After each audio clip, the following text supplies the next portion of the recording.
ይገርማል። በዘመኑ ያልተሳካለት ሰው አለ ኤርምያስ። በህይወት ዘመን ያልተሳካለት ሰው አለ። በትዳር ዘመኑ ያልተሳካለት ባለ ትዳር አለ።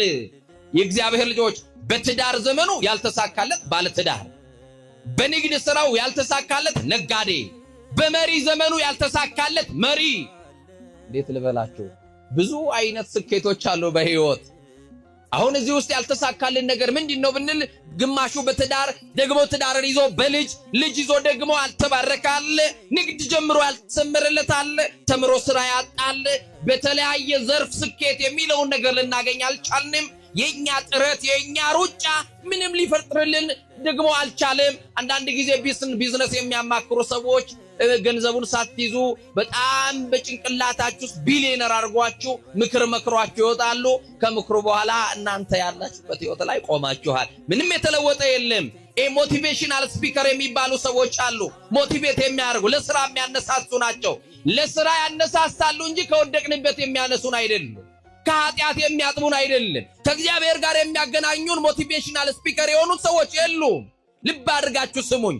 አሁን የእግዚአብሔር ቃል የሚነገረው ከውድቀታችን እንድንነሳ ነው።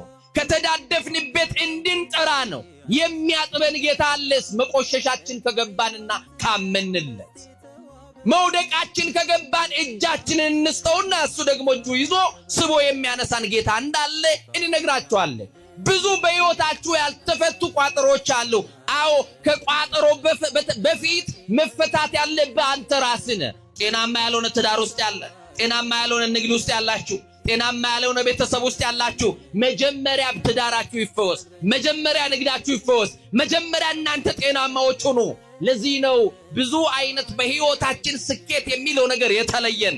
በዘመኑ ያልተሳካለት ሰው በሕይወቱ ጣውረድ ያላችሁ፣ ለጊዜ ተቸግራችሁ የተጎሳቆላችሁ፣ ለጊዜው አንገት የደፋችሁ፣ ዛሬም ማልቀስ ነገም በሰው ፊት መቆም፣ ኑሯችሁ ሁሉ ከብድር ያልወጣ ከብድር ማታልፉ፣ ሁሉ ጊዜ በሰው ፊት መቆም እየሰለቻችሁ፣ ሰው የምትጠይቁበትን ቋንቋ ያጣችሁ፣ ብድር የተበደራችሁ መንደሩን ዞራችሁ ምትገቡ፣ አመሻሽ ላይ ወደ ቤት ምትገቡ፣ ሌሊት ከቤት ምትወጡ አላችሁ፣ በሰቆቃ የምትኖሩ አላችሁ። የወር ደሞዛችሁ ይኸው ቤት ልጆቻችሁን ማስተዳደር አቅቶት በጭንቀት ውስጥ ያላችሁ ሰዎች አላችሁ። ስኬት ማን ነው? ስኬት ምንድነው? ኤርምያስ የቃሉ ትርጉም የራሱ የስሙ ትርጉም ራሱ እግዚአብሔር ከፍ ያደርጋል። አይዟችሁ ለጊዜው ነው። አይዟችሁ ማጣት ሊኖር ይችላል። አይዟችሁ ጉስቁልና ሊኖር ይችላል። አይዟችሁ ቤተ ዘመድ ተሰብስቦ የእናንተ ጥያቄ መፍታት ላይችል ይችላል። ገንዘብ የማይመልሰውን ጥያቄህን ግን አማኑኤል ይመልሰዋል።